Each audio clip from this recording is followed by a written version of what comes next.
Teenagers and children from various asylum shelters all throughout the city. A task New York. Hey guys. So, I'm listening to some Pastor Mike.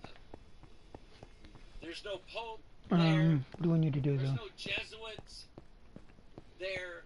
There's nobody from the Pontifical Institute against heretical doctrines. There's nobody like that there. There's just the apostles, and it says in verse 6, the apostles and elders. They came together for to consider this matter. I'll put my garden here. And when there had been much disputing, this is verse 7, Peter rose up and said unto them, men and brethren, you know how that a good while ago God made a choice among us that the Gentiles by my mouth should hear the word of the gospel and believe. Now I'm going to throw this at you. Next time you have a man with a hyper dispensationalist who says that Peter's gospel was to the Jews, and Peter preached a different gospel to the Jews than the one that Paul preached to the Gentiles. Next time they tell you that, open up let's see here, where's my can at? Turn my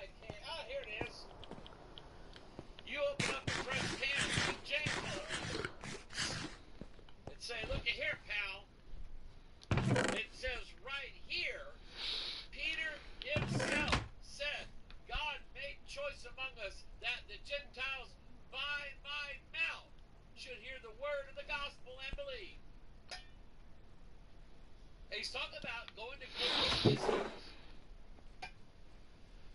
I can't believe those people. Anyway, so Peter stands up and he talks. Oh.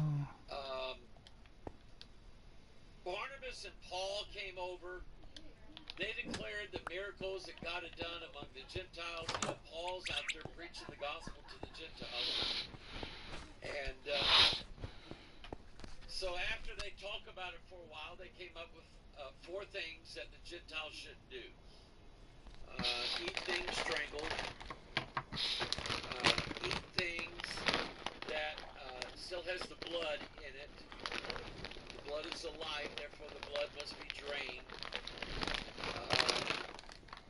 Let's see, what else? Not to eat anything sacrificed to an idol, and to refrain from fornication. So there was 4 things there that they said, here, spread that out among the Gentiles, and these are things that they just can't do. All right, and so that was done. No fucking like that. But you see sort of a difference between the and the elders. And simply put, elders are older and experienced men. This Every now freezes, and I'm then gonna you have to get, drop like some of the what John said to food the ones, elder lady I think. that he was writing to. You get somebody like that. For the most part, the elders are just the older men of the church. So let's take a look here, just to see.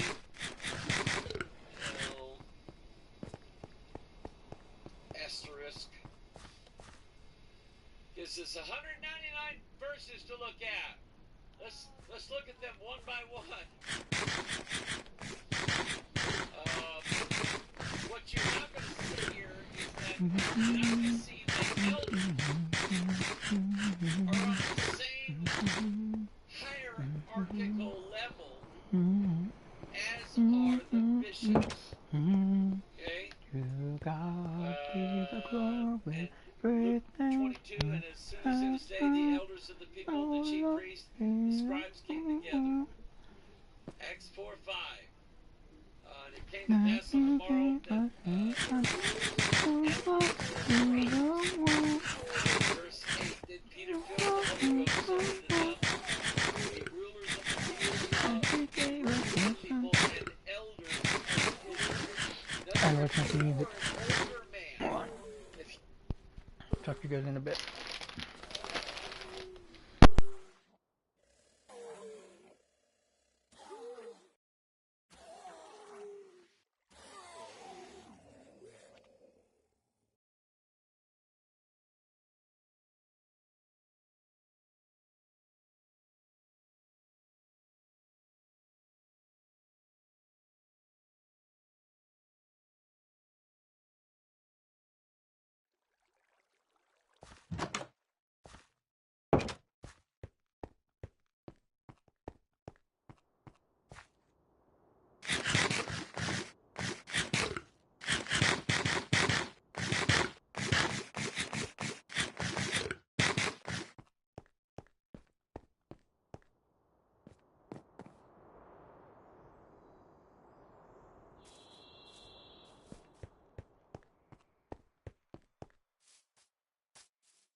Jesuit apostles, and it says in verse 6, the apostles and elders. They came together for to consider this matter. And when there had been much disputing, this is verse 7, Peter rose up and said unto them, men and brethren, you know how that a good while ago God made a choice among us that the Gentiles by my mouth should hear the word of the gospel and believe. Now, I'm going to throw this at you. Next time you have a run-in with a who says that Peter's gospel is to the Jews, and Peter preached a different gospel to the Jews than the one that Paul preached to the Gentiles. Next time they tell you that, open up let's see, where's my can at? Where's my can? Ah, here it is. You open up a fresh can of King James on them and say, look at here, pal. It says right here, Peter himself said, God made choice among us that the Gentiles by my mouth should hear the word of the gospel and believe. It's talking about going to Cornelius' house. I can't believe those people. Anyway. So Peter stands up and he talks. Barnabas and Paul came over. They declared the miracles that God had done among the Gentiles. You know, Paul's out there preaching the gospel to the Gentiles. And so after they talked about it for a while, they came up with 4 things that the Gentiles should do. Eat things strangled. Eat things that still has the blood in it. The blood is the life, therefore the blood must be drained. Let's see, what else? Not to eat anything sacrificed to an idol, and to refrain from fornication. So there was 4 things there that they said here. Spread that out among the Gentiles, and these are things that they just can't do. All right, and so that was done. But you see sort of a difference here between the apostles and the elders. Actually, there the whole time I'm talking. I'm not even.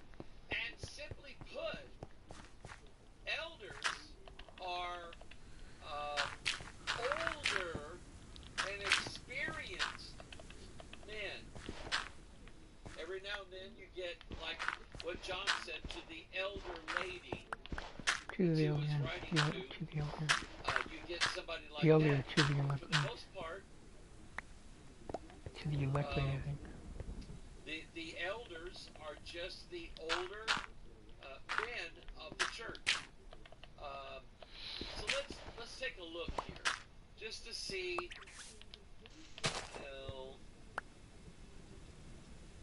Asterisk. Gives us 199 verses to look at. Let's look at them one by one.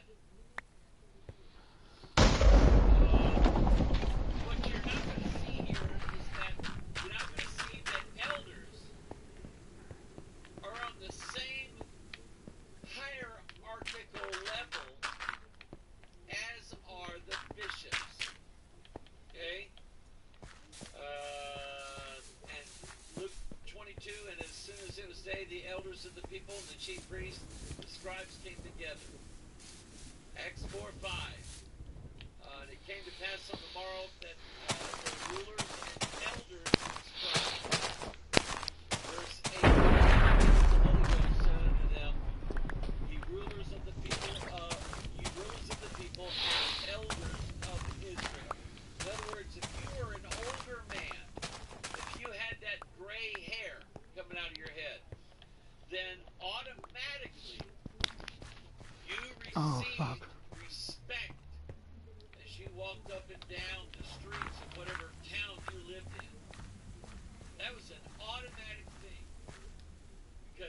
the man who, for better or for worse, I've seen some elder men that have some pretty wacky ideas about how the world works and so on. You just have to pray for them. Because guess what? 20 years from now, you're probably going to be like them. Okay? You're going to have wacky thoughts and not understand how the world works anymore because it's all digital and everything like that. So anyway, but that's what the Bible says about the elders. The elders are a different species, I guess you would say. And so now, when the Bible talks about the qualifications for a bishop, not every bishop is an elder, and not every elder is a bishop.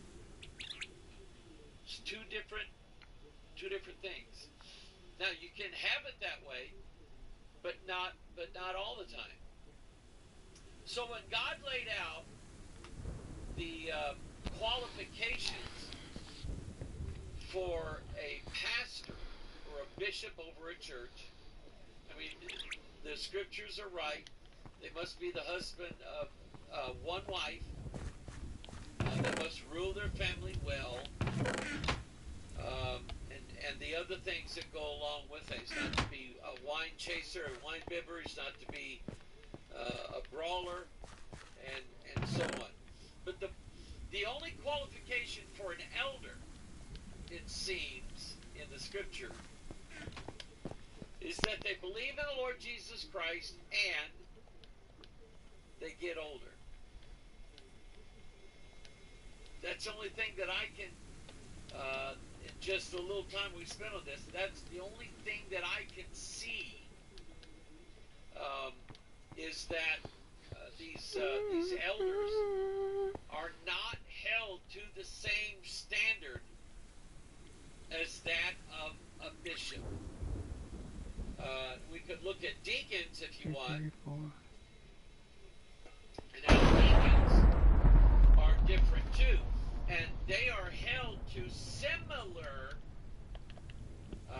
qualifications as the bishop is. Husband and one wife, so on. You don't beat your wife every day. You call yourself a super Christian or anything like that. You just don't do that. But when it comes to just being a regular old guy in your church, there's not really even an age requirement, I don't think.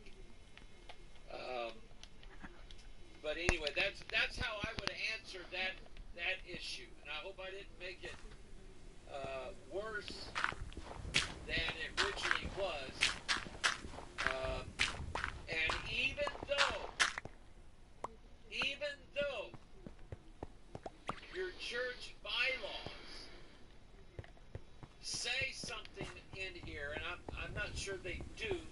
I thought that's what I read. But even though your church bylaws puts elders and bishops or pastors on the same level, requiring the exact same thing, I mean, that's okay if you want to do that. And if certainly, I would say that if someone came into your church and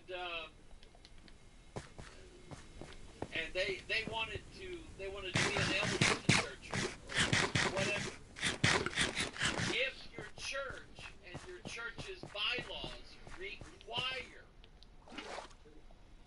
certain things out of that man, and he agrees to that as part of his church membership, but then when it comes down to it, he doesn't want to do it.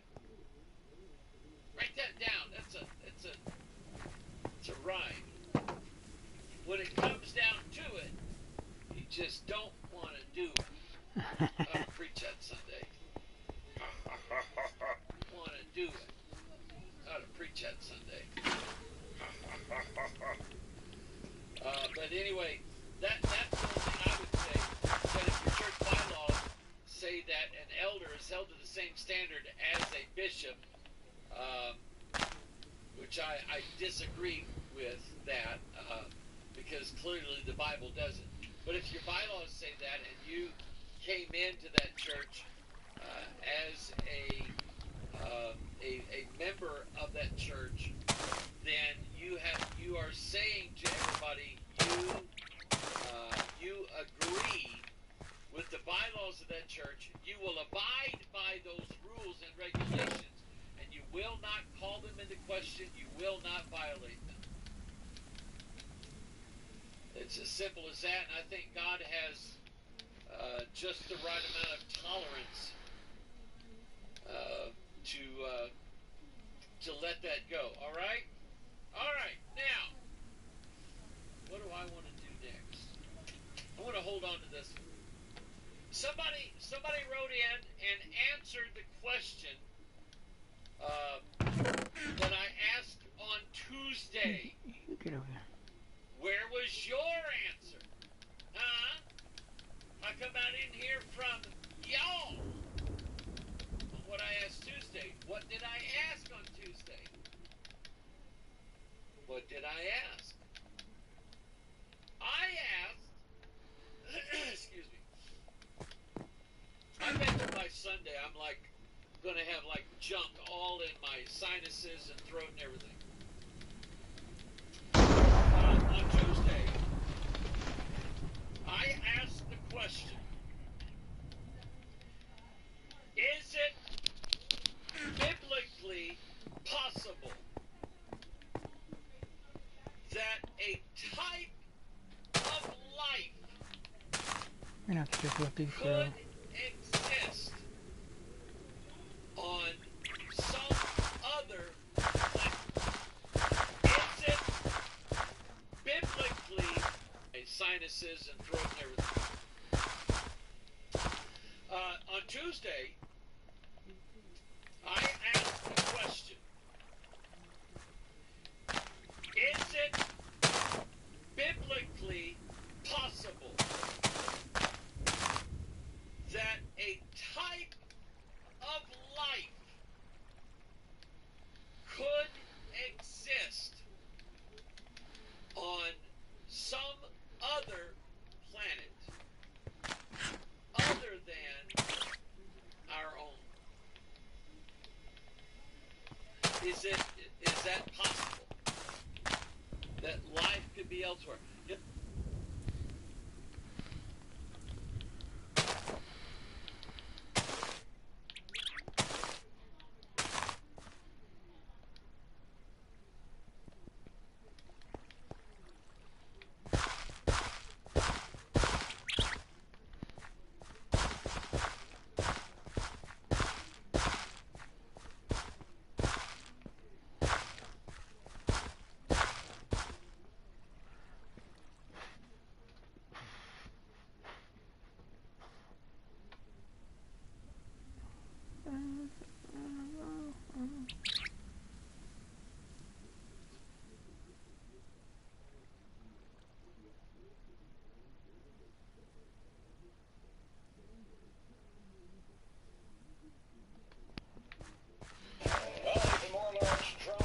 Reported over parts of New Jersey this weekend, including near President-elect Trump's golf course in Bedminster, though you see, one of the drones caught the other night.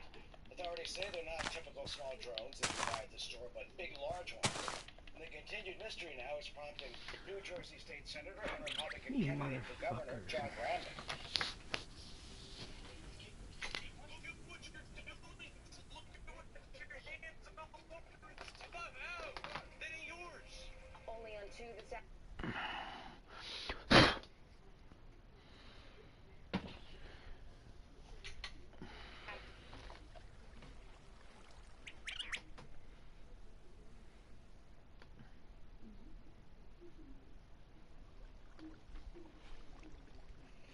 And it certainly seems like the world is going in there.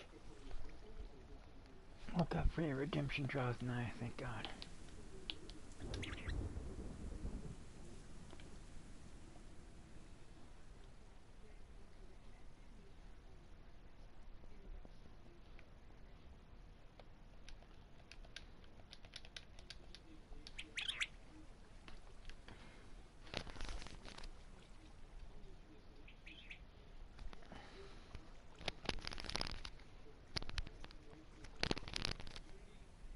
the fuck in there. God damn it.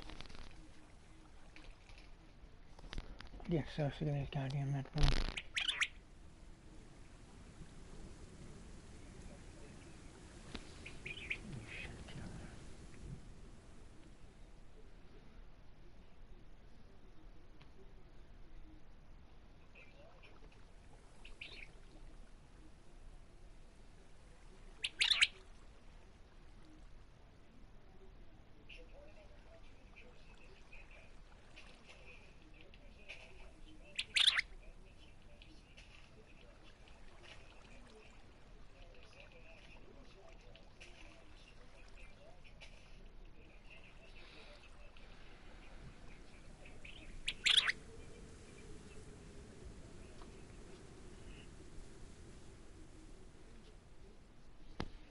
And it certainly seems like the world is going a little crazy right now.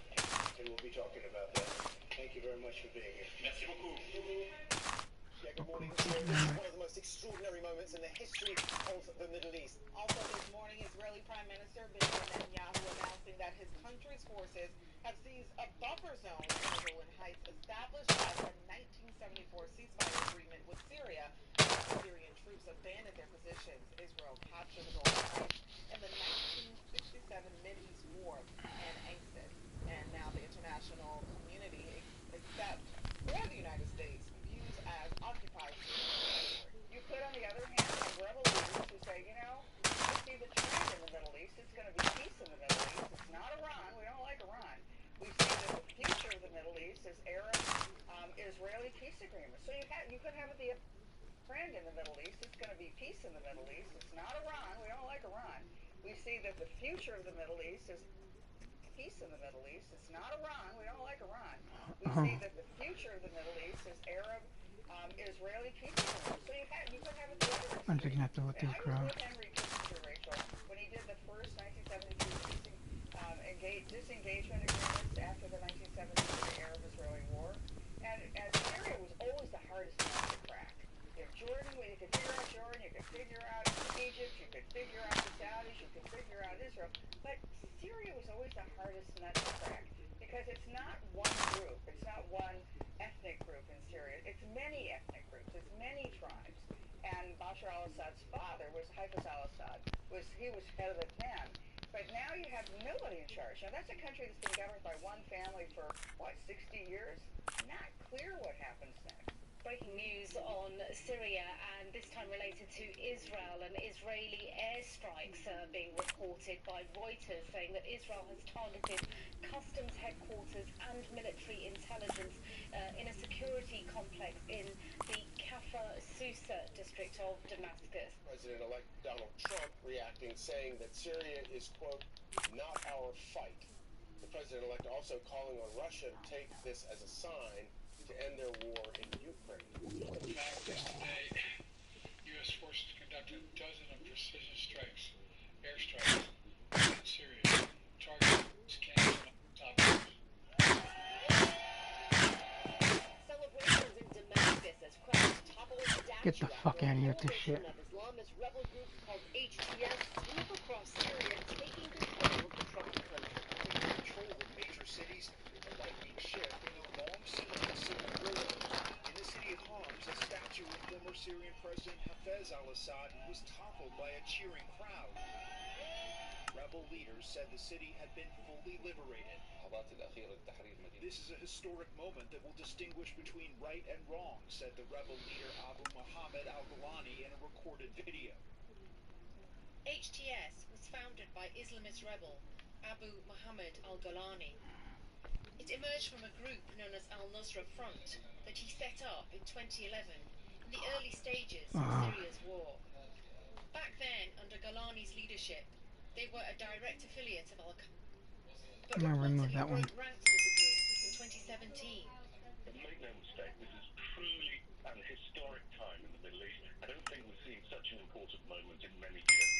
Certainly is, and we do expect a ripple effect of impacts throughout the region and around the world with everybody watching right now. We're looking at some of these images of former President Bashar al-Assad of Syria right now. We're getting reporting from Russian state media that he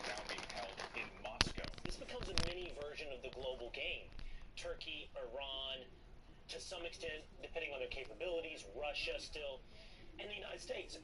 Excuse me. You mentioned Trump has said, let's stay out. He put out a statement saying, let this play out, we're going to stay out. But as Rachel and you have both said, well, we've got 900 troops already there. We've been in this game. So it seems to me that we have a choice. We either remove those 900 troops, because you pointed out they're sitting ducks, they're targets to some extent now, or we have to double down. We have to go in more or pull out. I don't know how maintaining the course is a realistic, I hope. Look, we all hope for a great outcome and minimal U.S. investment. I'm just not sure that hope is a realistic hope. So who are these anti-government forces in Syria, and what do they want? Rebel groups in Syria are various and diverse, but this lightning offensive was spearheaded by a group called HTS. It's made up of jihad fighters and is designated an organization by the UN, the US, Turkey, and other countries. Now, Assad was supported by minorities in Syria like the Christians, the Alawite Muslims, and Druze. You touched upon this earlier, but what can these groups expect now? And also, I'm concerned about the Christian minority. These are ancient Christian groups. Some people say that they were better, or at least somewhat protected under Assad, and that now they'll be exposed. But then I've seen contradictory things. It's also a moment of risk and uncertainty. As we all turn to the question of what comes next, the United States will work with our partners and the stakeholders in Syria to help them seize an opportunity to manage the risk. Yes, this was very much Biden taking credit for a shifting Middle East. Really remarkable. He said there have been a dozen airstrikes, U.S. airstrikes in Syria against targets. And I thought it was notable because he talked about we were able to get here because we supported Israel, not mentioning at all any of the took 4 years, but some local families finally have a sense of justice. 2 men will likely spend the rest of their lives in prison for killing 3 people. Arya Janelle watched as these family members came face to face with their children's killers. The 2 men sentenced today were juveniles when they committed these crimes back in 2020. 2 other juveniles and a man killed by their actions, creating chaos and destruction. Now at Verizon, get Google Pixel 9 Pro, plus watch and tap, all 3 on us. Yo, what's up? Welcome back to Alpha Central. I'm your host, Jack, and today we're taking a look at fake tough guys getting owned. Let's jump right in, right after you subscribe, of course. Disclaimer, this video was made for strictly comedic/artistic purposes. No offense is intended towards any individual featured in this video. Talking about.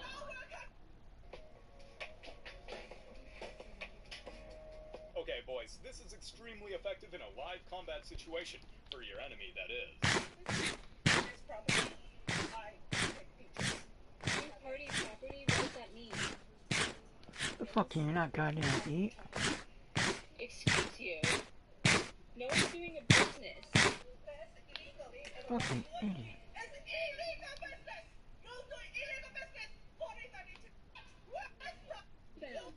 No, man.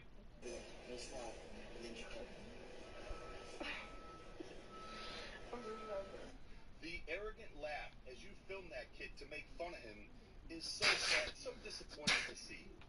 Does he have bad form? Yes, it's just a kid. In a situation like that. You've probably heard of the Daniel Penny case. One of the prosecutors is an insane liberal, and you have to hear how this person's brain works. Daphne Yoren, not too long ago, prosecuted a man who was robbing somebody at an ATM. The robber pushed the man down. He was old. You can see that he hit his head. He later died of You fucking brain niggers. contusion. Slick your throat. Defendant did not intentionally kill the victim. You're an idiot. Unfortunately, it was an older individual. He was 86, and There, you in the mind. course of the robbery, he fell to the ground, and as a result, he died. You're an idiot. This is, under the law, a felony murder, which is akin to intentional murder. However, when I first got the case, I learned, I took the time to learn about the defendant. Come up from behind, put him a snack up and butt fuck It this was a team up. strong case, so it wasn't about who done it. I Time. knew immediately who did it. I could prove it. I could take it to that day and done it. But it wasn't about that. It was I look around, kind of looking bored, looking my mind, kind of more looking, getting look at my eyes, still that fuck, fuck, that things that Terrell was talking about, that one should take into account the trauma of that individual. I really felt incredibly sorry for him when he had gotten to that point in his life where he felt like there was no other choice but to commit this robbery. Why is it that so many liberals are obsessed with empathizing with the perpetrators of crimes?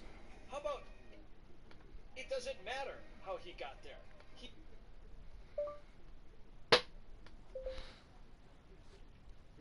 He killed someone's family member. Eminem.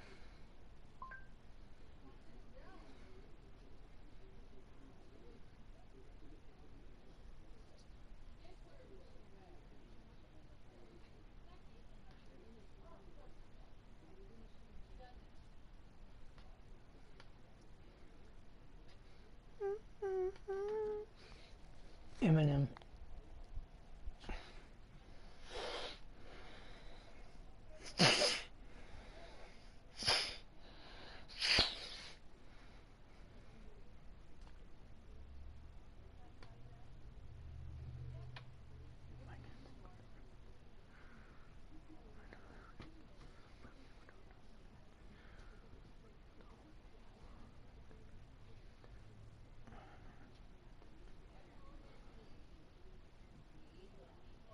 What?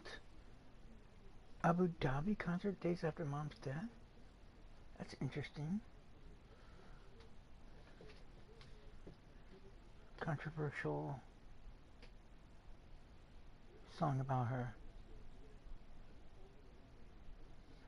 Eminem gave his first performance since his mother, Debbie Nelson, passed away at the age of 69 from advanced lung cancer a week ago, seen on October 19, 2024.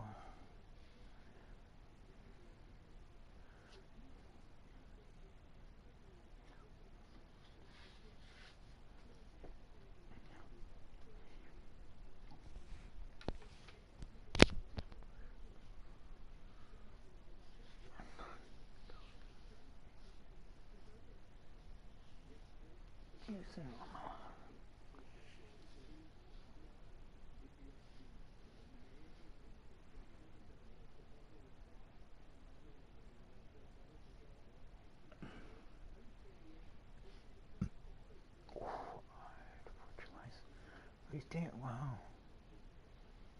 Happy Gilmore too.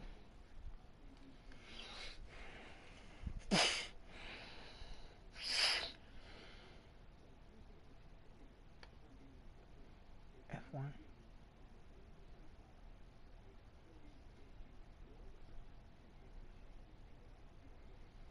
What about a funeral?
You know, we see all these movies.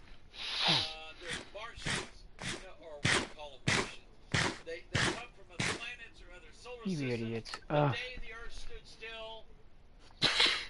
You've got Klaatu, you've got Mort, and you know they don't like what they see on the Earth, and the Earth is This guy, he's part of a galactic federation. Well, that sounds like the United Federation of Planets, from Star Trek. But anyway, he's from this galactic federation, and he says, you humans, we kind of like you guys, but right now we don't trust you. You're playing with forces that you have no idea of what the ramifications are, as far as going into other dimensions, as it were. The First Amendment, first direction, first dimension, second dimension, which is like a flat this way and this way. So in a first dimensional world, you're just an infinitesimal dot. There you are. But in a 2D world, you can either move this way or move this way. And when someone comes into your dimension through its third dimension, you freak out. Because you say, where is this coming from? We don't know how this could be here. Why is it changing shapes on us? And there's an easy answer to that. We are in a three-dimensional world, and I believe that at times we're seeing fourth-dimensional objects. Now, back to the question. Is it possible that there could be life, any kind of life, on some other planet, some other place in the universe other than the Earth? And I have, let's see here. I'll go ahead and call his first name Alan. Okay. And I've read through what he said, and we'll tackle that here in just a short while. Now, the next thing I was going to deal with. I mentioned to you the other day the breakdown of let's see here. The breakdown. Is that it? Is that it? No. Is that it? No. Is that it? Nope. That? Nope. Is that it? Yeah, that might be it. Oh yeah, it is. It is. It is. The breakdown of the Daystar television network. Here again, just like with Trinity Broadcasting Network. Get right to the box. I got it.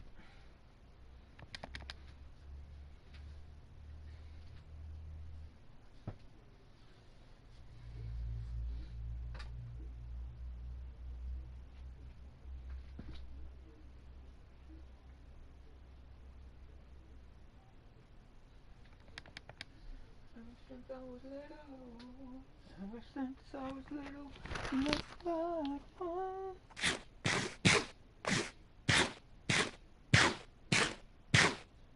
What the hell?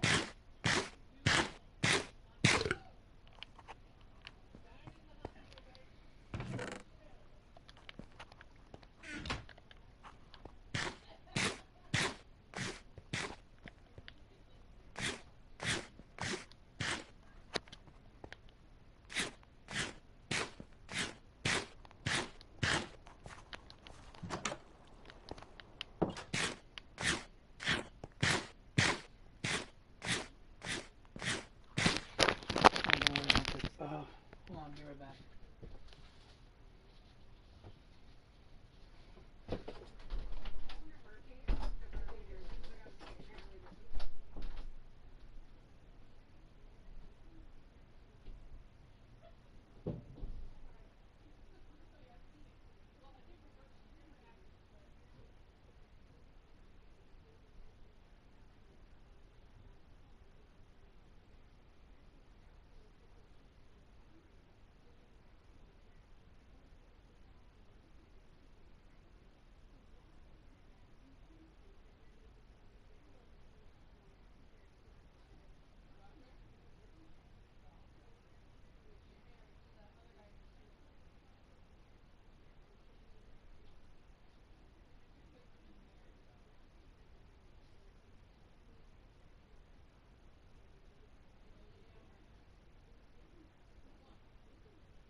Broadcasting Network,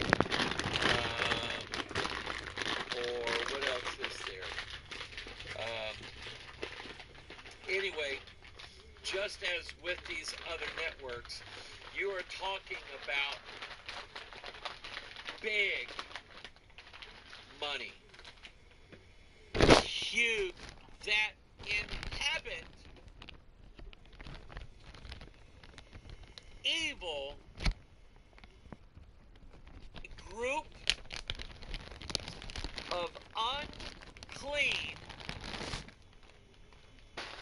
evil entities that inhabit that I want answers to. I have, just this curious mind, and I have answers. But I want answers. I want to know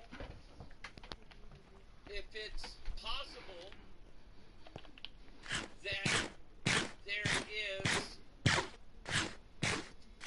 a group of unclean, evil entities that inhabit a place in No, the universe nigger. Get out of here. Cunt. that is some other place besides Earth. Now, when Alan wrote this response, I will admit, he said basically what I kind of thought that whoever answered would say. Not necessarily Alan, but whoever answered would say it. And it has to do with man being the only species that he made a covenant with, and that if there was an evil race of beings on another planet, Christ couldn't die for them. Let me keep reading his email. He says, evil angels or aliens in all these various forms are a deception to keep man from God's redemption. Greys, reptilian, Norse, whatever the candy wrapper it is, made for just that. Satan's agenda to make his heaven on earth. Either there is a vast variety of angels and their kind, or they are mimic to help feed the vain imaginations of man. This fierce nation would have to be devils. Okay? No argument here. It could also be hordes of people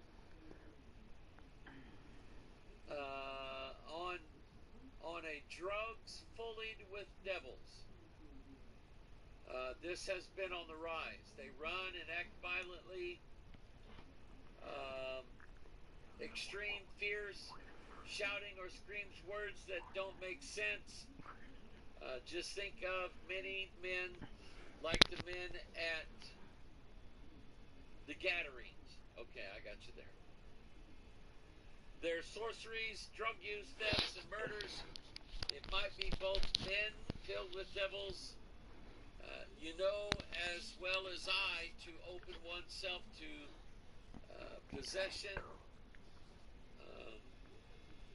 willingly doing things against God, drugs, and hard drinking spirits,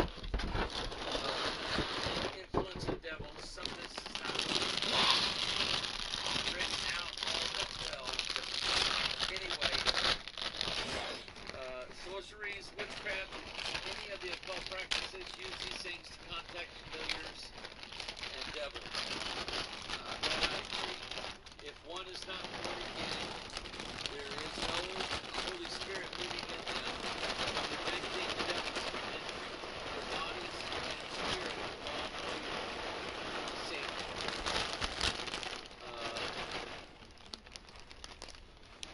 Now, there's something, I'm not sure exactly what he's saying, so I don't know how to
what if God needed an army that he was going to send to this earth to accomplish his will for this planet? So God creates them, puts them on this faraway place out in the cosmos somewhere, and he says, okay, at such and such time, I'm going to start bringing you back first slowly, and then it's going to be constant. People, I can tell you. We're not doing this, hold on.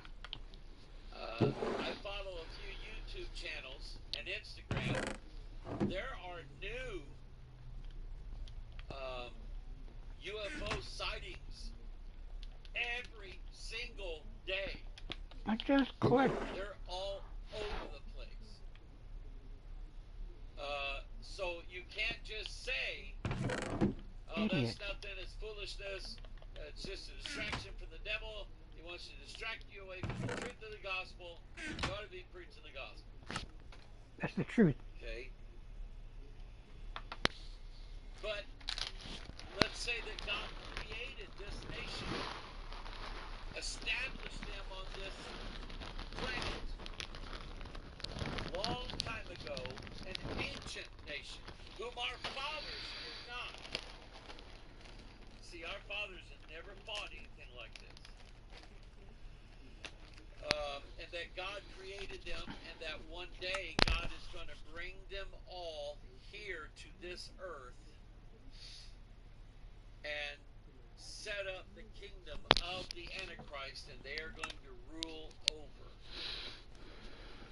the kingdom of the Antichrist. So I've just kind of laid out for you a scenario. It's one that I think is going to work. And that is, and it's one that's prophesied in the scriptures. So just something for you to think about, for you to ponder. I appreciate Alan for sending me his ideas. Very well researched out. I appreciate that. You're a good guy, Alan.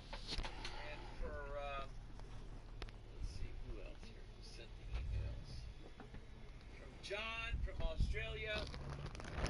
Appreciate your email as well.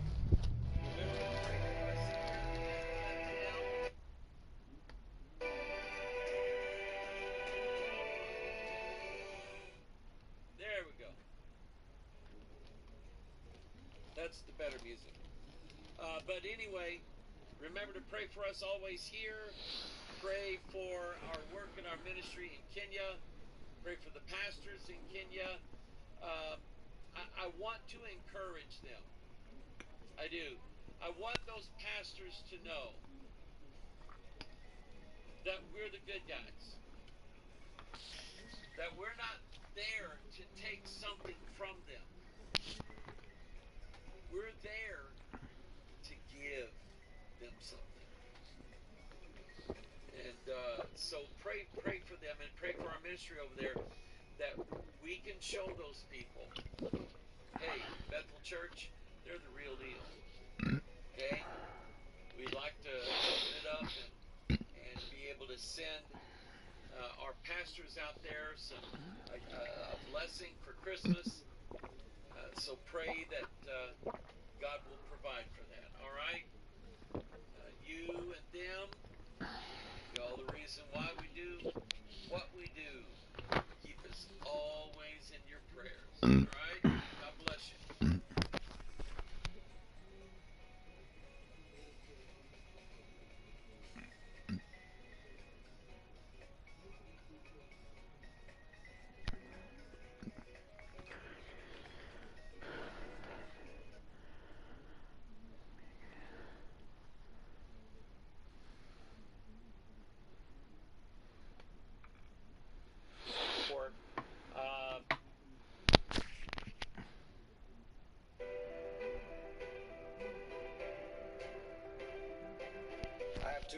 iPad sack, Lieutenant. The Marine Corps Code of Conduct and the King James Bible.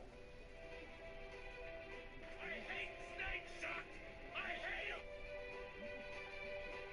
And may the Christian Lord guide my hand against your Roman popery!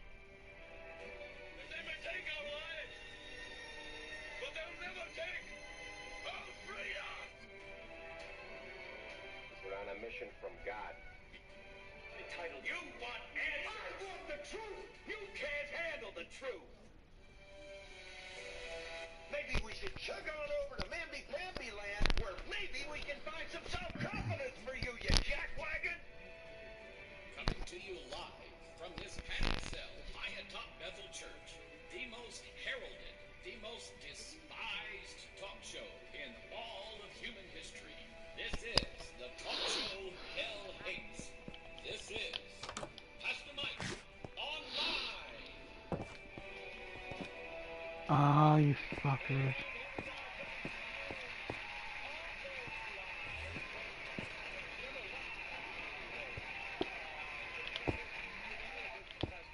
I'm coming to you from home secret broadcasting compound at 59. I can't say the rest. I can't tell you. I can't tell you where the address is. The government will find out, shut us all down. It's coming one of these days. Anyway, good to be with you. I apologize about not being around on Thor's Day. I had a counseling session with someone, and I think it ended up pretty good, but it's a serious situation. Some of the things that people go through, you're not prepared for.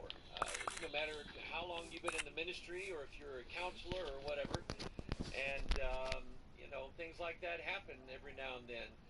And but anyway, God gets all the glory, God gets all the praise, and it's a work that God does, and He does it well. And so, in fact, we saw a lot of good things happen just in the past week or so here at our church, just with some people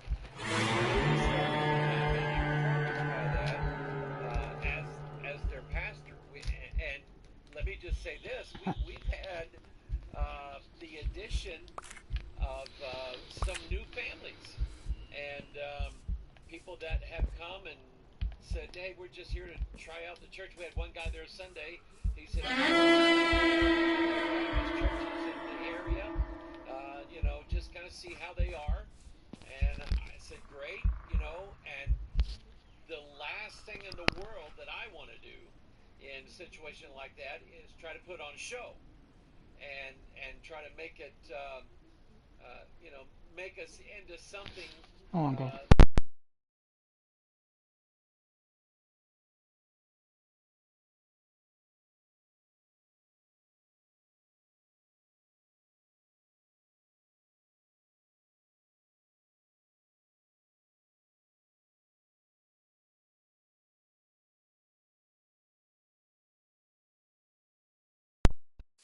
Hang on a second. Get Check back. 1, 2. That's getting there. That's going up. Maybe that. Flip. There we go. Anyway, we just had some really good things happen at our church. We had the addition of some new families, and just people that have just come by and said, "Hey, we're just here to visit." And I don't lay pressure on people. I don't say, "Hey, you know what? Hey, you came to our church. I'm going to come over and hound you for membership," which is the model that a lot of pastors use. They just get them for membership. And I've learned from some other pastors, Mike, don't do that. If they came to visit, if they like it, they'll come back. We just had a family Sunday afternoon that they visited once before I went to Kenya. They came once while I was gone to Kenya. They had to come back. I went, well, okay, Lord, that's up to you. And lo and behold, they came Sunday. Sunday night, and they said they'll be back. So praise the Lord. So we've just had a lot of good things happen in the church, and I am pleased with that. I'm very happy about it. But listen, I know the devil. My goodness, I know the devil. I hate him. I hate what he does. I hate what he does to me, to my family, to my church. And anytime, I've learned this by experience, any stinking time that God really starts kicking things in gear for our church, the devil says, well, stop with that. And we just get, usually it's either it's an external hit, or the worst ones are it's internal. And that's usually when it's a problem with somebody that I dearly love. And I've had situations like that before. And we had a case here a while back where we had to ask somebody to resign their membership from the church. And we followed the scriptural pattern that Jesus gave us. And unfortunately, that's the way it turned out. And so I still pray for these people. I still love them. And pray that God's not done with them. All right, now, I've been meaning to show this for quite a while now, and I'm going to put him up on the screen. This elderly gentleman looking at you, his name is Charlie Duke. He is with, I don't know if he's with the Air Force or I don't know if he's with the Navy, but he's a fighter pilot. And he trained to fly, and then he got involved in the 60s when NASA was putting out the call for engineers. They were putting out the call Okay, I need birds. for I need some flyers, chickens. for people that knew their stuff in aviation, test pilots, things like that. And it's funny because if you know the history of NASA a little bit, you'll know that they had meetings about who are we going to send into space and who are we going to put in. And somebody suggested that they send acrobats because they were more agile than other people. They could do tricks and things like that. And I'm going, thank God they didn't send acrobats up there. When you're in zero space, you don't need to be an acrobat. Just spin around, big deal. So they realized that test pilots were, number one, they were the experienced people who knew what to do and could think fast in any situation. Number two, they knew that these people worked hard, they dedicated themselves, and they would really, really do everything they could to make this thing safe. Most test pilots, they've got a gene in them that makes them want to be better than the person standing next to them. And so they train hard, they work hard, and so on. And so Charlie Duke got involved in that. And the more I listen to this guy, the more I like him. I mean, and I've known about him for a while. I grew up in the 70s, and so I can remember sitting in a school classroom, where the teacher rolled in a television. Yeah, we had those back then. Black and white, of course. Rolled in this big black and white television on this big, huge stand. Rolled it into our classroom, and we were supposed to be watching. It wouldn't have been Neil Armstrong because that was 1969, and I didn't go to school in 1969. Not that old. I started school, I think, in 72, but.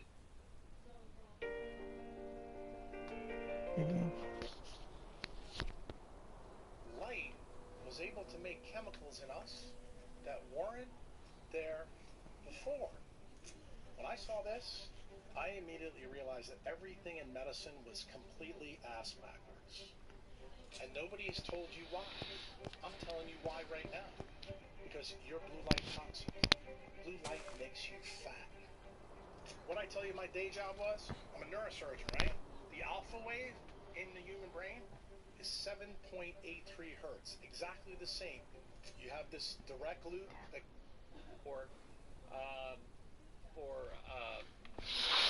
flyers, for people that knew their stuff in aviation, test pilots, things like that. And it's funny because if you know the history of NASA a little bit, you'll know that they had meetings about who are we going to send into space and who are we going to put in. And somebody suggested that they send acrobats because they were more agile than other people. They could do tricks and things like that. And I'm going, thank God they didn't send acrobats up there. When you're in zero space, you don't need to be an acrobat. You spin around, big deal. So they realized that test pilots were, number one, they were the experienced people who knew what to do and could think fast in any situation. And number two, it's already out there. They knew that these people worked hard, they dedicated themselves, and they would really, really do everything they could to make this thing go, because most test pilots, they've got a gene in them that makes them want to be better than the person standing next to them. And so they train hard, they work hard, and so on. And so Charlie Duke got involved in that. And the more I listen to this guy, the more I like him. I mean, and I've known about him for a while. I grew up in the 70s, and so I can remember sitting in a school classroom, first grade probably, where the teacher rolled in a television. Yeah, we had those back then. And black and white, of course. Rolled in this big black and white television on this big, huge stand, rolled it into our classroom, and we were supposed to be watching. It wouldn't have been Neil Armstrong, because that was 1969, and I didn't go to school in 1969. Not that old. I started school, I think, in 72. But anyway, it was one of the later Apollo missions, and apparently they were going to land on the moon, or they were going to do something on the moon. And we're watching this, and I have no idea really what I'm looking at, but I'm just amazed that we have astronauts up there. And then, of course, I would go to the library and check out books on space, on astronomy, on astronauts and things like that. And I'd read them and I'd just study and look at the pictures, and man, it just fascinated me. And that was one of, growing up, I'm going, I want to be an astronaut. Well, Mike, you just don't have that kind of stuff in you, all right? I'm not an astronaut material. But I think, like in Psalm 19, the heavens declare the glory of God. The glory of God, and the firmament showeth his handiwork. Day and day uttereth speech. And I reveals knowledge. The heavens. I do. I absolutely love them. And I'm going to be straightforward honest with you. I've looked at some of the conspiracy theories about did we go to the moon? That was all fake, and that was put together by some Hollywood people, and they produced this, and they made it, and that NASA gets all this money. Are you crazy? Looks like a 5. An organization like NASA. We're not talking about a private company. We're talking about a government-run organization. What difference does it make if they get money? So what? But anyway, we went to the moon. And there is tons of evidence, and I'm not just talking about that grainy picture of Neil Armstrong stepping off the limb and saying that's one small step for a man, one giant thing for mankind. I'm not just talking about that. There are loads of data. practically everything was recorded. Some of the recordings did get lost, or so they say. But we're not just talking about private, top secret data that nobody can see. We're talking about in the NASA archives, in the Smithsonian Institute archives. There is tons of data. You know, everything was recorded. Their heartbeats, their astronauts breathing, their body temperature. The suit data was constantly going to somebody in Houston who was checking on the suits as these astronauts come out of the lunar module and step out, and they're walking around, and everything is being monitored, and all of that data is being recorded. We have you know, China's up there now with a rover flying around. There are other countries who have satellites that are taking pictures of the lunar surface as we speak right now. And on some of those pictures, the clarity is so good, you can look down and you can almost see the astronaut footsteps. You can see where they disturbed the area. You can see the bottom part of the descent engine is still there. They left it there. The car that Charlie Duke took to the moon, that's still there. They didn't bring it back. It's still there. And if you know where to look, you can find it. You can't see it with a telescope because it's too far, but with some of this high-definition film that they have, you can see that stuff. And there's just so much evidence that we actually did set foot on the moon. And let me throw this in. Now I gotta find my Bible. There we go. My camera is right here, and that's where my screen stuff is. I'll show it to you in Scripture. I mean, it's right here. Let's see here. Ezekiel, Daniel, Isaiah, Joel, Amos, Obadiah. Obadiah, there's only one chapter. Verse 3, the pride of thine heart hath deceived thee, thou that dwellest in the cleft of the rock, the habitation of I, that saith in his heart, who shall bring me down to the ground, though thou exalt thyself as the eagle. What was the call sign? Houston, Tranquility Base here, the eagle has landed. When Armstrong and Aldrin separated the Eagle module from Columbia, they said the eagle has wings. And then they said the eagle has landed. And then when they took back off again, the eagle has wings again. Though thou exalt thyself as the eagle, and though thou set thy nest among the stars, thence will I bring thee down, saith the Lord. It's right there. That was the patch for Apollo 11. Was an eagle building a nest among the stars. And now here we are seriously talking about, and not government, not NASA, Elon Musk and Jeff Bezos and some of these billionaires who've got money to just throw all over the place. They're spending it on going to outer space, and they're spending it to, in some cases, put a permanent base on the moon. And it's going to happen. However long it takes for the Lord to come back, did you think you were alone? if he tarries, they will do it. So then what are you going to say? And a lot of that...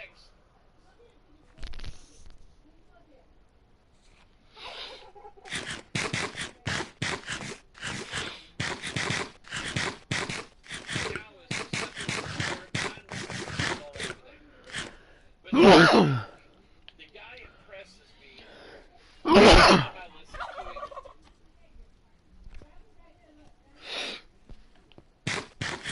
lot of these guys, these Apollo astronauts, the Gemini astronauts, the Mercury 7, you know, they represented America. And every time I watch one of these guys take off, or you know, watch what they do in space or whatever. The space shuttle, the International Space Station, I look at that and I say to myself, you see, this is what man can do when he's not spending all of his time and money and energy killing other men. See, when we're not at war, we are searching people. We like to search things out. We want to see what's out there. We're searching the ocean. We're searching, you know, the forest. We never even know to look for. And I can show you also from the Bible, it is in our nature to climb higher and higher and higher and higher. That's what the Tower of Babel was all about. And so anyways, all of this, you know, especially in the 60s, these men, these astronauts, they represented really what was the best about America. This is what we can do when we're not trying to fight off a war, when we're not trying to, you know, whatever. When politicians are not trying to, you know, steal money from the American people and things like that. This is what can be done. So anyway, I've always liked these guys because of what they did, what they achieved, what they were able to do, and so on. And I have a documentary that I got from YouTube. It's called Apollo 11. It was put out in the, I think, the 50th anniversary of Apollo 11. But anyway, this came out, and I have it. I've watched it several times. And Charlie Duke, during the Apollo 11, was what they call the Capcom, Capsule Communications. In other words, he was the one that was in direct communication with Armstrong and Buzz Aldrin and Mike Collins there on Apollo 11. In fact, Armstrong asked Charlie Duke if he would be Capcom because they both, I think they were both from the South, Texas. They both had trained together. They spoke the same language. That astronauts use and so on. Oh, hell no. That CR-11 here in they knew that bit. Nobody else did, but they knew that bit. Oh, shit. If you look at NASA film of, you know, Houston and them looking at all their monitors and everything like that, you'll see some of the astronauts there. 18. Jim Lovell You're home. is there Bear with at me, times alright. during Apollo 11. Fred Hayes and some of these others. Jim Lovell was part of Apollo 8. They're the ones who took that Earthrise picture of the Earth coming up over the moon. It's just a beautiful picture. I love it. Jim Lovell was the guy who basically got everybody home from Apollo 13. Those guys were going to die, but they managed to make it home. And so, anyway, you know, they're just top-notch people, but they're there in NASA control, Houston control, because they're working. They're going to end up working both sides of the mission. They're going to work the Houston side of it and know how that works, and then they're going to be in the capsule going to the moon and coming back and knowing how that works. So anyway, Charlie Duke is there, and he has a prominent place when Neil Armstrong says, Houston, Tranquility Base here, the Eagle has landed. It's Charlie Duke's voice that says, Eagle, we copy you down. You know, we hear you, Tranquility, everything, you know, you got a lot of guys breathing again. We're about to turn blue. And so this is part of history. And we don't really know about his personal life. That's cool, 18 days. Until this video got, we saw it on Instagram. It was just a small clip.